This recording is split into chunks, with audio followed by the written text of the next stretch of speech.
तेजस्विनावधीतमस्तु मा विद्विषावहै। ॐ शान्ति शान्ति शान्तिः।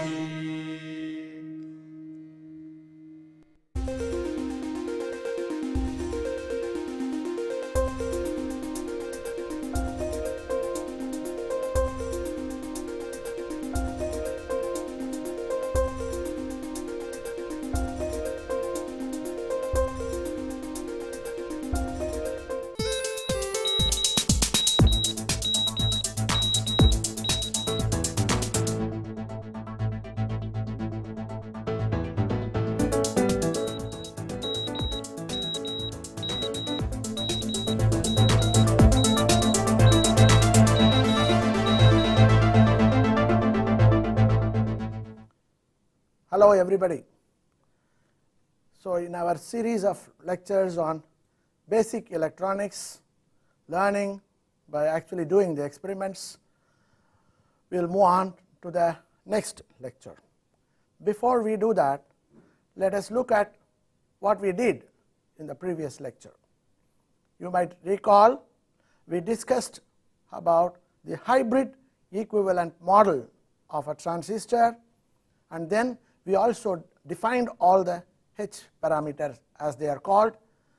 We also found how they can be determined or evaluated from the graphical outputs that we have. Usually the output characteristics and the input characteristics can be used to obtain the hybrid parameters of a transistor. We saw how it could be done in the previous lecture.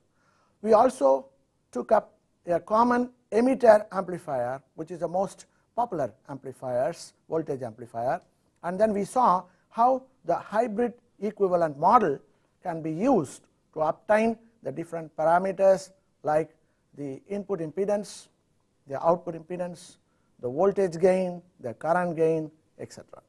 So now let us move on to the next one. Before we do that, let me just recapitulate the various expressions that we got for the common emitter amplifier circuit performance. If you see on the screen, you can see without the RE in the circuit, that means when the RE resistor in the emitter is bypassed with a capacitor, what will be the various expressions. You might recall the input impedance at the base of the transistor, which I call ZB, is almost equal to the HIE H parameter, which typically it's around 1.5 kilo ohms for a normal transistor, general purpose transistor that we normally use.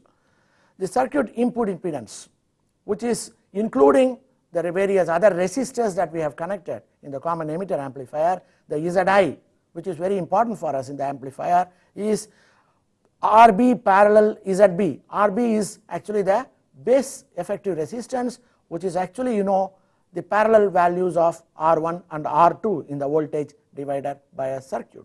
So RB is actually R1 parallel R2, ZB is HIE, therefore the input impedance ZI is R1 parallel R2 parallel HIE. Similarly, the output impedance at the collector is basically given by the HOE parameter of the H parameter, that is 1 by HOE, because HOE is a conductance and 1 by HOE is the impedance, which is the effective impedance at the collector of the transistor, and this normally will have approximately about 1 megohm, and therefore the circuit output impedance, including the other various resistors RC etc. that you have connected in the circuit, if you take into account, the output impedance of the amplifier will be RC, the collector resistors that you have used, parallel the 1 by HOE, which is due to the output impedance of the collector. That because 1 by HOE will be a very large number, for example is about 1 megohm, whereas RC will be few kilo ohms. So when you make a parallel combination of these two, the effective resistance will almost be close to the smaller value. The smaller value is RC, and therefore the output impedance will almost be equal to RC in the case of the common emitter amplifier. What about the voltage gain?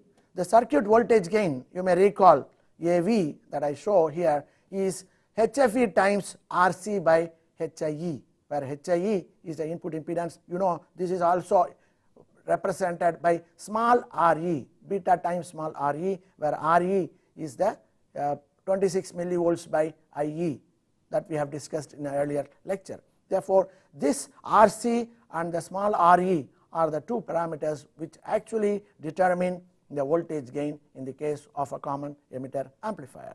Current gain approximately will be around 70 or about 100 in the case of the common emitter configuration, and therefore the circuit current gain AI is again given by a big expression HFE RB. RB is R1 parallel R2 in the divided by a circuit, RC the collector resistor, RB plus ZB, which is HIE in this case, RC plus RL, where RL is the external load resistor if you have connected one. This is a general expression, and if you simplify, then you would find it will almost be dependent on RB and RB plus HIE.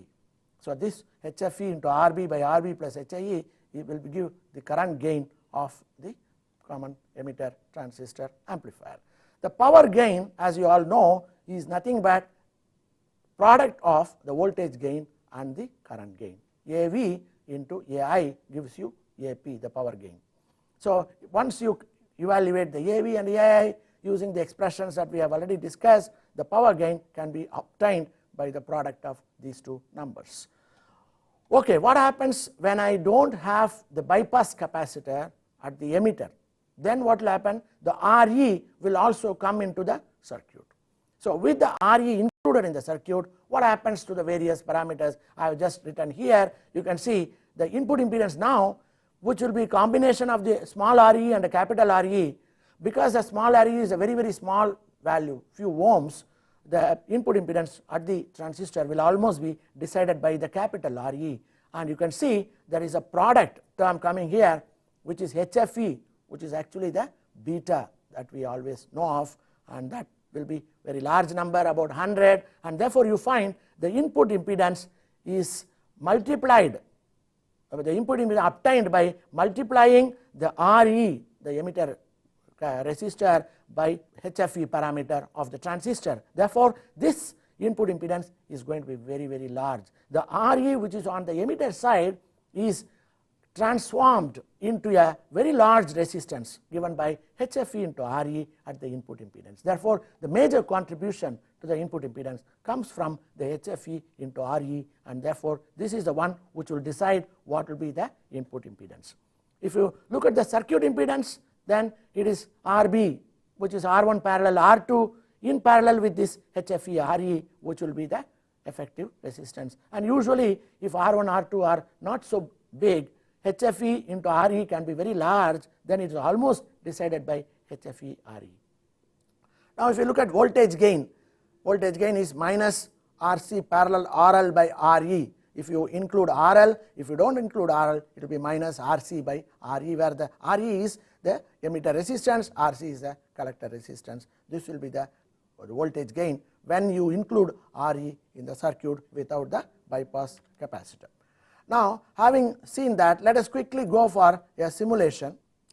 So here you see a breadboard, and you have a voltage source which is given for the VCC supply, and this is a AC source with various voltages I can give from here. It is an oscillator, and you have in the breadboard you have a transistor, you have the various resistors. For example, this is R1 which is 30 kilo ohms, and this R2 is about 6.8 kilo ohm. The RC is 3.3 kilo ohm, the Re is 1 kilo ohm, and the Re is bypassed by this capacitor, and these two other capacitors are the coupling capacitors, at the input and the output side. So this is exactly a simple common emitter amplifier wired on the breadboard, and the various connections. For example, this is given to the VCC, this is the VCC line, and this is the ground line at the bottom, and you also connect the AC source at the input, and the other end of the AC source is connected to the ground. On the other side you have an oscilloscope, and you can see that it's a 2-channel oscilloscope here, and one of the channel is connected to the input, the other channel, the red line here, is connected to the output. So this oscilloscope will simultaneously monitor the input sine wave or whatever and the output wave. the amplified wave. So, if I now switch on the power supply, I have shown you the exact circuit at the bottom here. You can see this is a voltage source with the internal resistance Rs of the signal source, and you have the coupling capacitor R1, R2, RC, RE, rest of the things. So, you can also identify the same circuit is wired here with the finite values of the various resistors. Now, let me switch on the DC supply and let me switch on the AC source, and the frequency is around 1 kilohertz. Then you can immediately see the input wave is a small sine wave, it keeps on moving, and the output wave is an amplified wave, it's much larger than the input wave. As a matter of fact, this can be very large, of the order of sometimes 100 times the input wave. So, even though here it is qualitatively shown that there is an amplification, but in reality this amplification can run to several hundreds. So, this is a very simple example of an actual circuit having been wired on the breadboard. If you do it in the lab, you would be able to get this in a very easy way. So, now let me move on to the table and show you an actual circuit working. Here you see a breadboard, the transistor, and the circuit is wired. You have the R1 and the R2, the biasing resistors. This is a coupling capacitor, there is one other coupling capacitor on this side, and you have this RE here, and you have the capacitor which is bypassing this, and this is the RC resistor. So, this is again the same common emitter amplifier with voltage divider bias and an RE with a bypassed capacitor. So, now what I have done is I am having here a signal generator which can produce sine waves, and I have now set it for 1 kilohertz frequency with a very small amplitude, and this output I have now connected to the input between the coupling capacitor and the ground, and at the output I am monitoring using an cathode ray oscilloscope, CRO. This CRO, as we saw in the simulation, has got 2 channels, and in the 2 channels I have given the input and the output. You can see the input is a very small value and the output is an amplified voltage. You can see the beautiful sine wave there.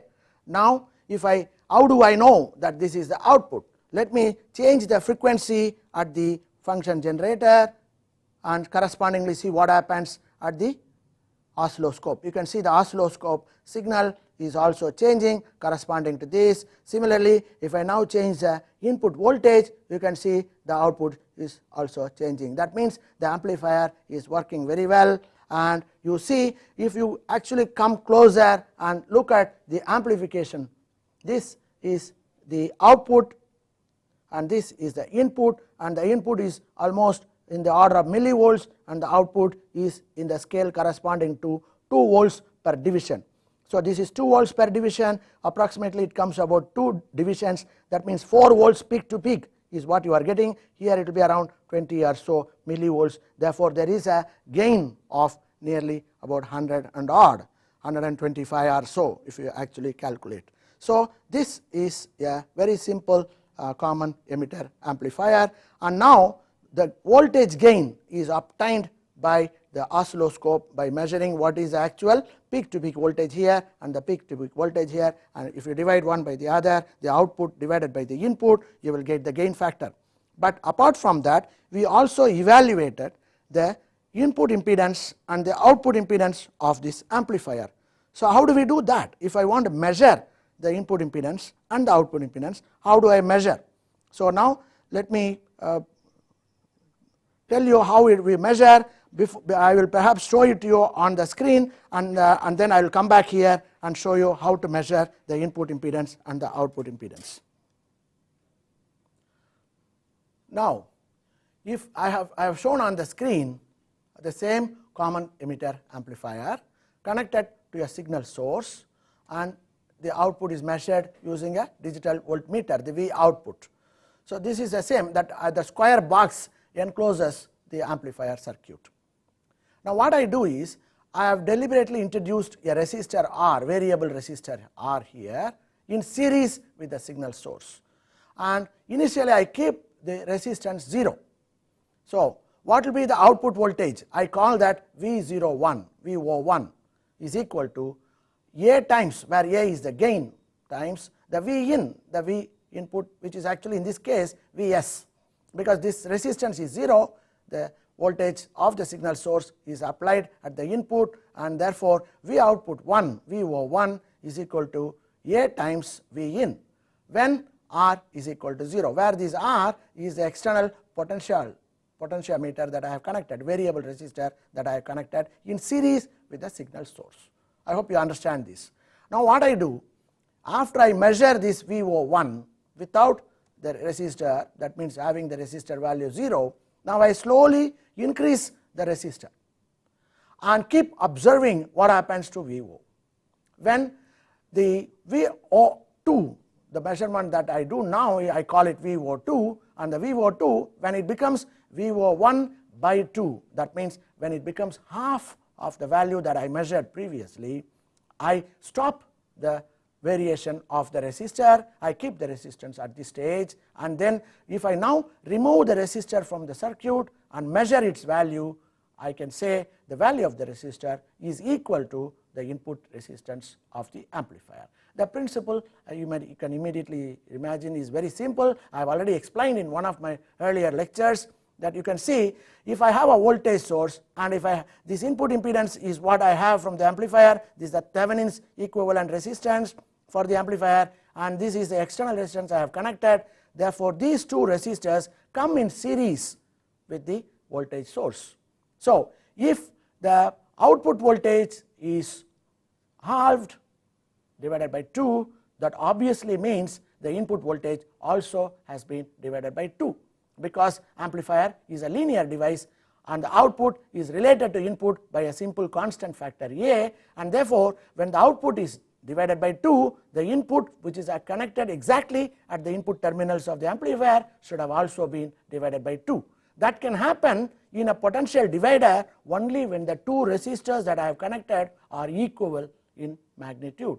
So, when the two resistors are equal in magnitude, this voltage will be divided equally between these two resistors, and therefore, I have now indirectly measured the input impedance of the amplifier by connecting in series a resistor and then varying these till I get a voltage half of what I got previously with the resistance 0. So, this is a very simple technique of measurement of input resistance of an amplifier. Now, how about output resistance? Can we measure the output resistance of the amplifier? How do we do that? The principle here also very similar, but then what we do here is we connect the resistor, variable resistor at the output, but in parallel to the voltmeter that I have connected. It is in the shunt form. So, with this shunt resistance infinity, that is without connecting this R, I measure what is the output voltage, that I call again VO1 in the circuit, and that will be A times V in, because here the entire voltage is connected. I get an output voltage which will be multiplied by the gain factor A. So, VO1 is A times V in with R is equal to infinity. That means this resistor not being connected in the circuit. Now, when I connect the circuit and vary this resistor till I get a value which is half of the previous value, that is when VO2 becomes VO1 by 2, now by the same argument that I gave you before, the resistance now measured by the variable resistor is equal to the output impedance.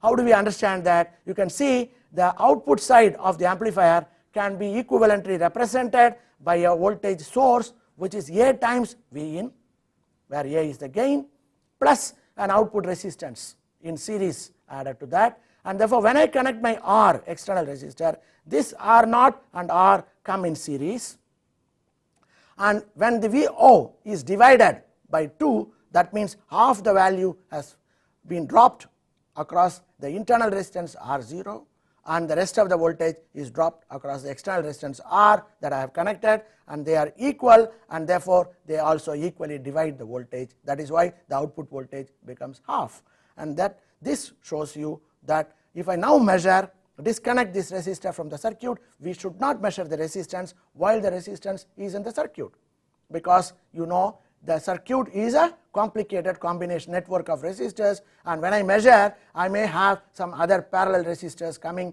in along with this resistor, and therefore when I measure in circuit I will not get the exact resistor that I want to measure. Therefore, whenever you want to measure resistor, you should switch off the amplifier, remove the resistor, and then measure outside using a good multimeter.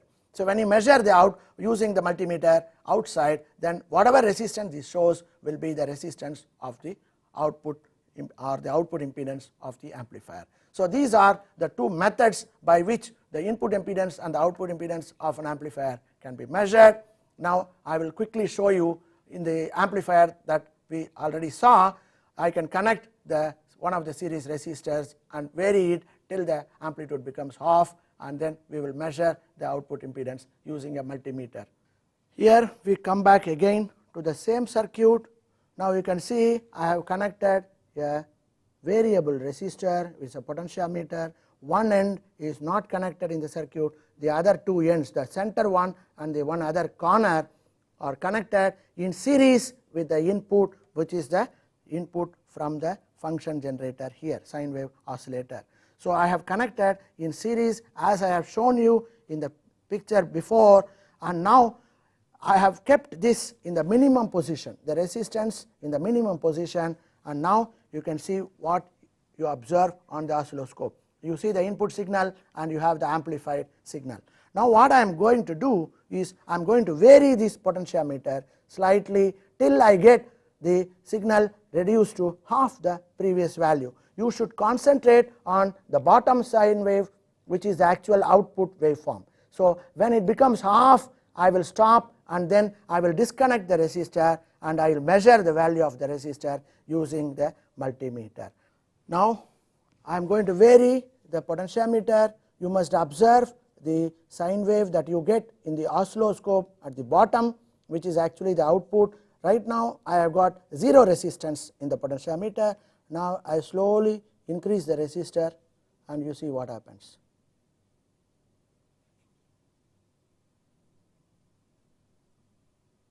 So you can see the amplitude decreasing.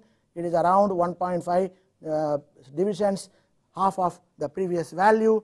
Now having done that, I will switch this off and disconnect the resistor from the circuit. I will use the multimeter to measure the resistance between the two terminals, and you see it is around 25 kilo ohms or something like that. So I hope you are able to see the reading on the multimeter. This 25 kilo ohm is the input resistance of this amplifier.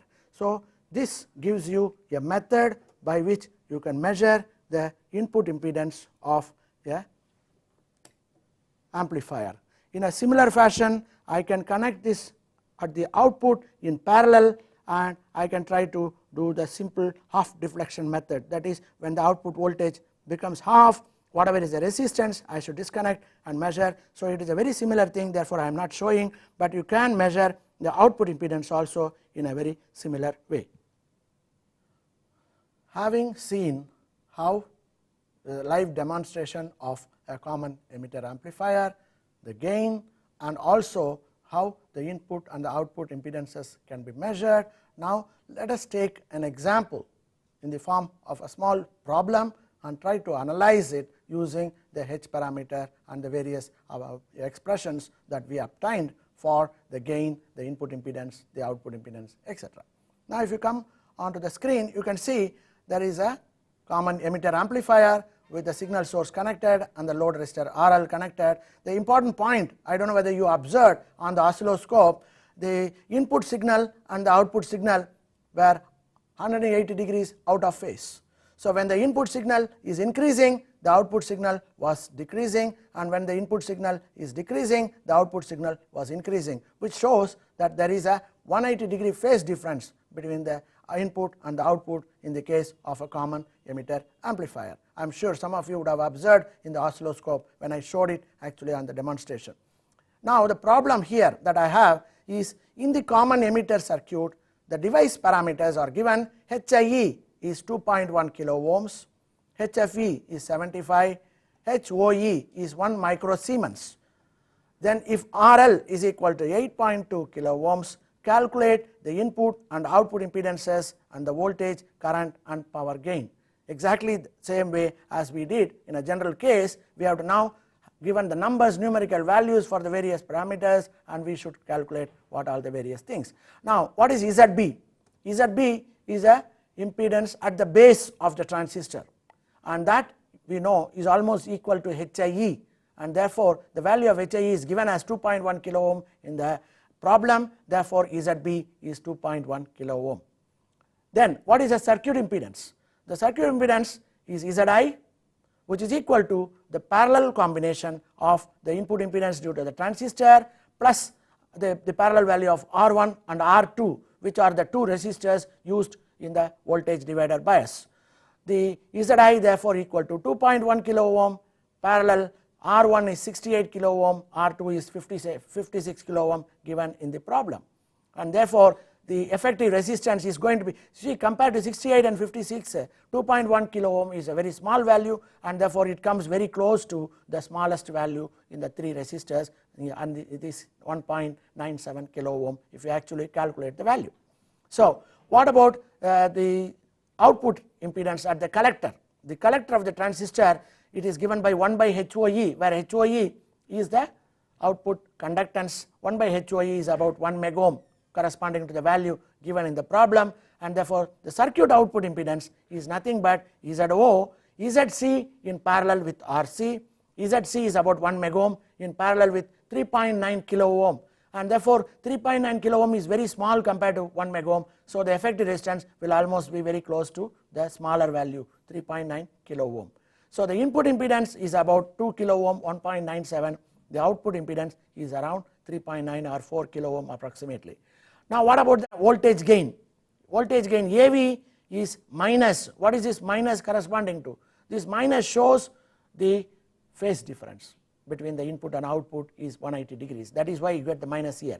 So it is HFE RC parallel RL divided by HIE, and if you now substitute the values, HFE is 75, RC is 3.9 kilo ohm, RL is 8.2 kilo ohm given in the problem, and divided by HIE is 2.1 kilo ohm. So if you calculate this value, it comes to around 133, the number. Therefore the gain of the amplifier, the voltage gain of the amplifier is around 133. We also saw in the actual demonstration the gain was something around close to 125 or 130. Now what about the RB, which is actually the value effective resistance or the Thevenin's resistance at the base, is the parallel value of 68 kilo ohms and 56 kilo ohm, which is about 30.7 kilo ohm. And now let us obtain the current gain. The current gain, if you remember the expression, HFE RB RC divided by RB plus ZB into RC plus RL. This is a complete expression where you also have RL and you have RB. So the current division is happening between RB and ZB at the input side. The current division happens, the current is divided at the output due to the presence of RC and RL, and therefore this expression becomes somewhat complicated. But if you substitute the various values, HFE is 75, RB is 3.9 kilo ohm, RC is RB is 3.9, RB is 30.7 kilo ohm, RC is 3.9 kilo ohm, and divided by the corresponding values RB and ZB and RC, RL, etc., the value comes out to be 3.2. So the current gain of the common emitter amplifier is around 3. It's a small value compared to the voltage gain. And the power gain, which is the product of the voltage gain and the current gain, is 133 into 3.2, which comes to around 4.26. Therefore you can see we can analyze the complete circuit and obtain all the important parameters of the amplifier. And so this was an illustrative example of the common emitter amplifier, how it can be analyzed using H parameter. So having done that, now let us move on to the next configuration, most important configuration, which is called common collector amplifier. I have already mentioned to you what a common collector amplifier is. It is also called by a different name, namely emitter follower circuit. So common collector amplifier, you have here the common collector amplifier, and you can see there is no RC here. The RC is removed, and the output voltage is actually taken across Re, the emitter resistor. So instead of taking from the collector, the output is now taken from the emitter with a coupling capacitor, and the RL is added in parallel to Re. So this is a very important variation from the common emitter amplifier. You still have R1, R2, that means it is a voltage divider bias that you have here. And the most important point here, what is VE? VE, now the voltage at the emitter terminal, VE is nothing but VB, the voltage at the base terminal, minus VBE, the voltage drop across the base emitter junction. Now the other important point with reference to the common collector amplifier is that VE is less than VB.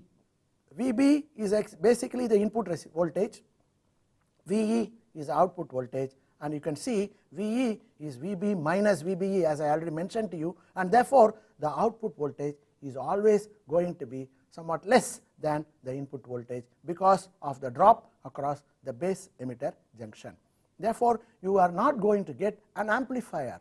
An amplifier is a device which will amplify, which will magnify, whereas here you find the output voltage is slightly less than the input voltage, and therefore the gain is less than 1. It is almost very close to 1, but it is not an amplifier. Then why are we discussing this amplifier? That is a very important question that we should answer.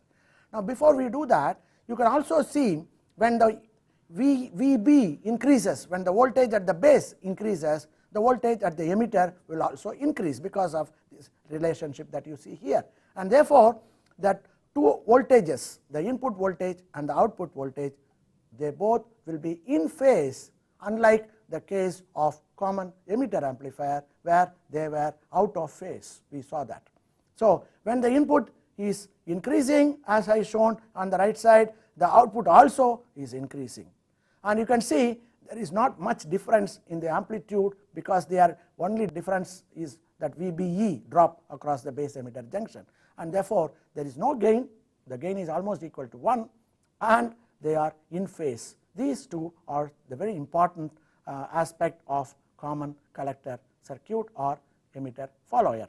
But I also mentioned to you some time back why it is called common collector amplifier. It looks very similar to a common emitter amplifier, as you can see here, but still it is called common collector amplifier. Why do we do that?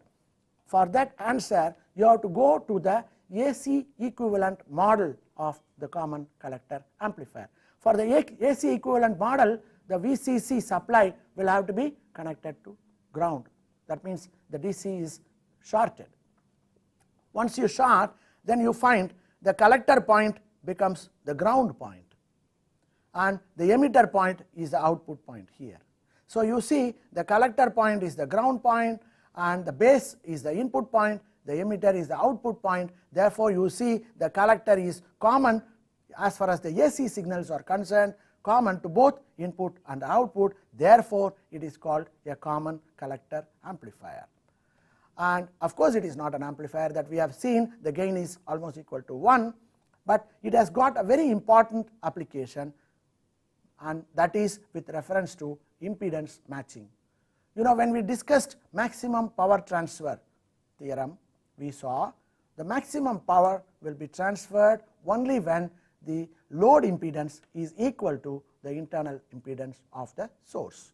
Only when these two impedances match, there will be maximum power transfer, and therefore you would normally find in the case of, for example, common emitter amplifier, the output impedance was a large value, maybe few kilo ohms, and when I want to connect it to a load like a loudspeaker is a very small load. It has got only few ohms. It is a simple copper wire solenoid inside a magnet. You know the principle of the loudspeaker. Therefore the the impedance of a loudspeaker is a very small value, few ohms, and the impedance, output impedance of an amplifier like a common emitter amplifier is very large, of the few thousands of ohms.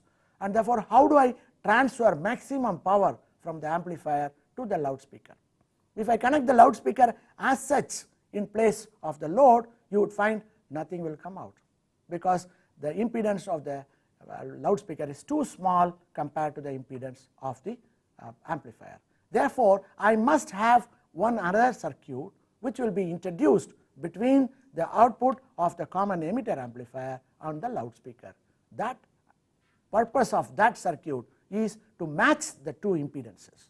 So, that circuit will have high impedance on the input side, so that it matches with the output impedance of the common emitter amplifier, and at the output side this circuit will have a low impedance, and therefore, it will match with the low impedance of the loudspeaker. So, by introducing another circuit in between which matches the two impedances which are to be connected, I am able to solve the problem of energy transfer from the amplifier to the loudspeaker, and this is the principle of impedance matching here. And for this purpose, the circuit that I want to introduce here need not have a gain. The importance here is not the gain. The importance of that circuit is it should be able to match the two impedances on the two sides. On one side it should have high input impedance, so that the energy can be transferred to the circuit, and on the other side it should have low impedance, so that it can drive the loudspeaker on the other side. So, the circuit that I am now describing is exactly the circuit that we would like to use, and that is the emitter follower or the common collector amplifier. That is why common collector amplifier, even though the gain is very close to 1, we still study about it, we still want to understand the working and things like that, because it is used for impedance matching purposes. Now, let us look at the figure that I have drawn here, which is actually the equivalent resistance, equivalent circuit of the common collector amplifier. You can see the R1, R2 are coming parallel along with the voltage source, and you have the HIE here, and you have the HRE, VO. I have shown all the H parameter completely in this equivalent circuit of the transistor here, and you can see the HFE IB, the current gain factor, and 1 by HOE, the output resistance factor here. This box that I have shown here, perforated box, is corresponding to the transistor equivalent model in terms of H parameters, and these are the external resistors R1, R2 divided by S, and on this side you have the RE, and you can also have an additional RL connected at the output, which in the simplest case could be a loudspeaker. So, this is the equivalent circuit. Now, let us try to analyze it using H parameter. Now, we must remember certain important points with reference to this circuit. It is different from the common emitter amplifier that we discussed. Why? Here HRE is equal to 1. Why is it that? Because all the entire voltage output is fed back at the input, and therefore, HRE becomes 1 in this case. So, VI, the voltage at the input, is equal to IB, the base current, into HIE, the resistance. That HRE we neglect because the voltage is very small. So, VI is equal to IB into HIC plus VO. And what is V output? V output is nothing but the emitter current passing through the effective resistance, and therefore, it is IE multiplied by RE parallel RL. This is the effective resistance at the output side, and therefore, total expression is IB HIC plus IE can be written as HFE times IB, the current gain. So, HFE times IB into RE parallel RL, and because IB is common, I take the IB out. So, VI is equal to IB within brackets HIC plus HFC RE parallel RL, and therefore, what is ZB? The input impedance at the base side of the transistor, input voltage divided by the current IB, and if you now divide VI by IB, this bracket expression in the bracket is the answer, that is HIC plus HFC into RE parallel RE. Now, HIC is actually related to RE, small RE, which is the base resistance of the transistor, and this is going to be very small compared to HFC into RE parallel RL, and therefore, the effective resistance at the base will be mostly decided by the RE value that I have connected. Okay. Now, let me move on to the total input resistance, how to obtain the total input resistance of the circuit, the common collector circuit, and that is nothing but Zi, which is R1 parallel with R2 parallel with ZB, the resistance at the base. So we have already evaluated RB, HIC plus HFE into RE parallel RL. So that I should introduce here and then find out what is the total resistance here by parallel combination. That will give me the input impedance of the common collector amplifier, and I can tell you this will be very large because there is a factor coming HFC into RE that will almost decide what the input impedance is. That will be a very large value compared to all these things. What about the output impedance? The output impedance is actually corresponding to the output voltage divided by the current IE, because it is in the emitter VO by IE. IE is again related to IB by HFC into IB, the current gain.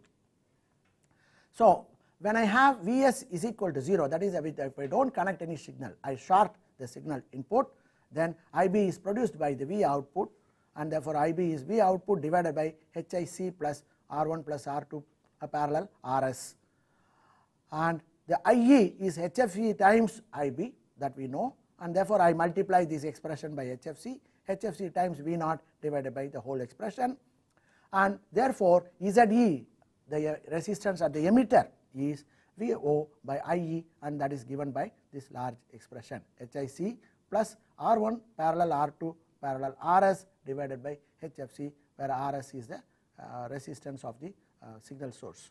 So the above equation for the output impedance refers to only the device emitter of the transistor.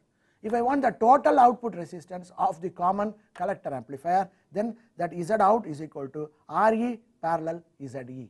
RE is the resistance in the emitter that I have connected in parallel with the ZE, and usually the ZE factor will be very small compared to RE, beg your pardon, and therefore this ZE will be the one which will be finally deciding what is the output resistance. What about the voltage gain? Voltage gain is output voltage by input voltage. Output voltage is given by IE multiplied by the parallel combination of RE and RL, and that is HFC into IB into RE parallel RL, and IB is VI minus VO by HIC, and therefore the V output is HFC RE parallel RL divided by HIC VI minus VO from these two expressions, and therefore you would find, if I simplify this, the voltage gain AV is equal to V output by V input, and that is given by the large expression that I get here. Now you can see these two are almost equal, the numerator and 1 plus the whatever term that I have in the denominator, these two terms are identical, and therefore if these two terms are very large compared to 1, then you know what is going to happen.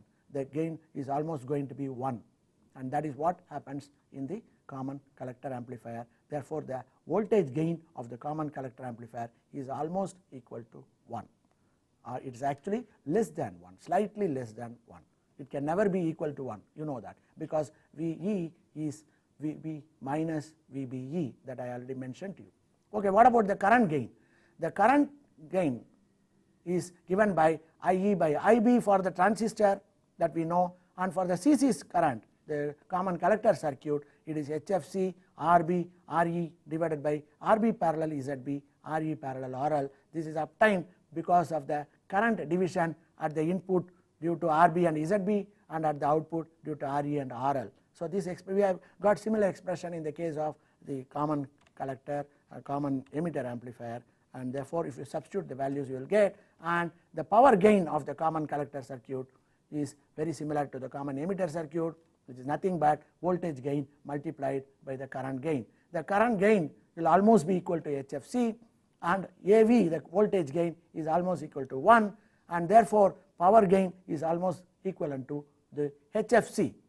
The power gain is almost equal to the HFC, the current gain of the common collector transistor. So the circuit power gain will almost be equal to the AI, the circuit current gain, because the voltage gain is 1. Okay, having seen that, let us just summarize the various numbers that we got. The ZB, which is the input impedance at the transistor, is given by HIC plus HFC into RE parallel RL. Circuit input impedance is Z input, which is parallel value of R1, R2 and ZB. The output impedance at the transistor is ZE, which is given by HIC plus R1 parallel R2 parallel RS divided by HFC, the current gain, and the output circuit impedance is given by RE parallel ZE, and it will almost be decided by ZE, and this value will be very, very small, as you all know. The ZE is almost decided by the HIC divided by HFC, this value, and therefore it will be a very small value, and that means the output impedance of the common collector amplifier is a very small value. Similarly, the input impedance is going to be ZB is almost equal to HFC times RE, and therefore this will decide what the input impedance is, and this will be a very large value. The output impedance is a very small value, and this is precisely for this reason this common collector or the emitter follower circuit is used in different applications for impedance matching applications. Voltage gain is almost equal to 1, always less than 1, and the current gain is about 70 typically, which is actually the HFC, and circuit current gain is very close to that value if you calculate, and the power gain is equal to the current gain because the voltage gain is 1. The power gain is actually voltage gain multiplied by current gain. Because the voltage gain is 1, the power gain is almost equal to the current gain. Now let me just show you a very simple simulation of the same circuit, common collector amplifier. You can see this is the common collector amplifier on the screen. There is an R1 R2 divider, voltage divider bias, you have an RE, you do not have any resistor in the collector, RC, right, there is no RC here, and the output load is RL. Same is wired on this breadboard, you have the transistor with the emitter base collector, and you can see this is the emitter connected to the 1 kilo ohm resistor RE, and R1 is around 30 kilo ohms and R2 is around 6.8 kilo ohm, and you have a coupling capacitor connecting it to the input signal source, and there is an output coupling capacitor which is connecting it to a oscilloscope, one channel of the oscilloscope, the output channel, and similarly the input voltage is also connected to the another channel of the oscilloscope. You have the DC power supply which is given for the VCC, and the AC voltage source can be varied using the dials here. So now let me now switch on the power supplies and the oscilloscope. Immediately you can see if I give about 2 millivolts at the input, you find the output also is almost equal, slightly less, input and output almost are equal, that means the gain is 1. We know that the gain is very close to 1, and the input impedance will be very large. We can measure input impedance in a similar manner that I mentioned with reference to the common emitter amplifier, and the output impedance can also be measured, and it will be very, very small, and therefore this amplifier has got not much gain, but in terms of an application it is a very, very useful circuit because it is used for matching the impedances at the input and the output. Now let me quickly close this and move on to an example. Let us try to look at a simple problem. We will take a problem. The common collector circuit, the transistor parameters are HIE 2.1 kilo ohm, similar to the example that I took for the common emitter amplifier. HFE is 75 and HOE is 1 micro Siemens. If RE is equal to 5K, calculate the input output impedances and the voltage gain. Assume RL is very, very large compared to RE. So these are very useful for us, and HIC is actually HIE, both are equivalent, and it is equal to 2.1 kilo ohm. HFC you know is 1 plus HFE, and it is around 70. HFE is given as 75, therefore HFC is 76. So this is the circuit that we have, and we have got the different expressions already. So the input impedance at the base ZB is equal to HIC plus HIC into RE, that is 2.1 kilo ohm plus 76 times 5 kilo ohms, and if you find it is 382.1 kilo ohm. So you can see the product 76.5 is 380, and this 2.1 is very small compared to this product, and therefore this is almost decided by the HFE times RE factor. Therefore the input impedance of the transistor in the common collector mode is very high. What about the circuit impedance? Circuit impedance I have to include the other resistors R1 parallel R2 along with the ZB, and when I do that, it is again, you can see that 10 kilo ohm and 10 kilo ohm that I have used R1 R2 are very small compared to 382, and therefore the resistance will be decided only by the smaller values of the resistors R1 and R2, and that is about 4.94 kilo ohms. What about the output impedance? At the emitter, output impedance is given by HIC plus R1 parallel R2 parallel RS divided by HIC, and if I now do that, 2.1 kilo ohm, 1 kilo ohm is RS value, and 10 kilo ohm parallel 10 kilo ohm divided by 76, that is coming to about 36.6 ohms. So you can see the output impedance of the transistor is very small in the common collector mode.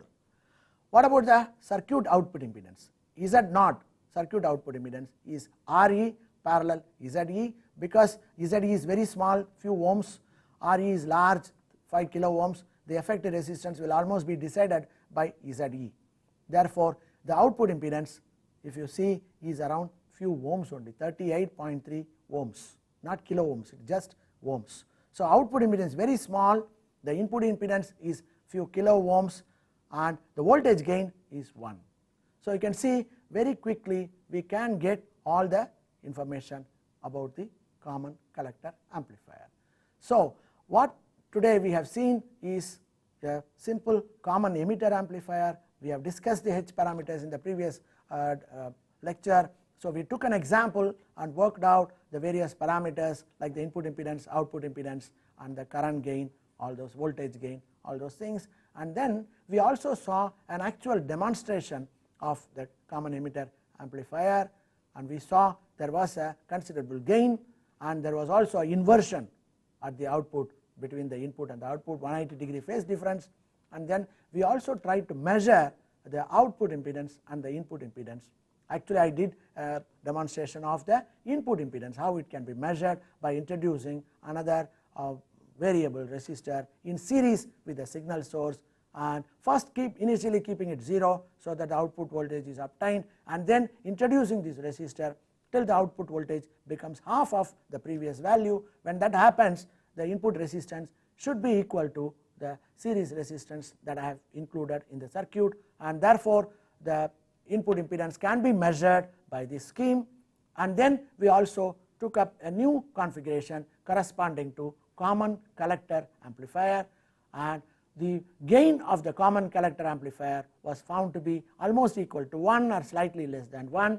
So even though the gain is 1 or less than 1, the circuit is of great importance to us because it has got very high input impedance and very low output impedance. Therefore, this can be used in conjunction with a good amplifier like a common emitter amplifier, which has got a very high gain, so that the load can be connected directly with maximum power transfer. So this is used as an impedance matching circuit. The common collector amplifier or the emitter follower is used as a circuit for matching the impedances at the input and the output of any load. Now the emitter follower, the name itself suggests that emitter voltage follows the input voltage. That is why it is called a emitter follower, and that is also the reason, the phase difference between the input signal and the output signal is 0. It is almost in phase, and therefore it is called emitter follower. The output is almost following the input variations. So we also discussed the various parameters, H parameter analysis of the common collector amplifier or the emitter follower, and then we took a very simple example, numerical example, and worked out the various parameters like the input impedance, output impedance at the transistor, and then for the circuit for a divider voltage bias circuit. And then we saw also that the output impedance of is only about few ohms, whereas the input impedance is few kilo ohms, and therefore the characteristic of the common collector amplifier or the emitter follower, namely the output impedance is very small, input impedance is very large, is brought about in this example.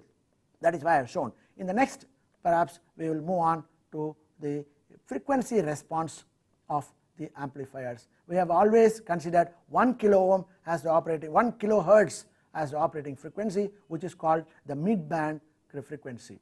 That is the normal audio frequencies that we worry about, and we should also see how the frequency response of the amplifier at the extremes, when I go to very high frequencies and when I come to very low frequencies, how the amplifier will behave is also of importance. So, we will try to take up the frequency response of amplifiers in the next lecture. Thank you.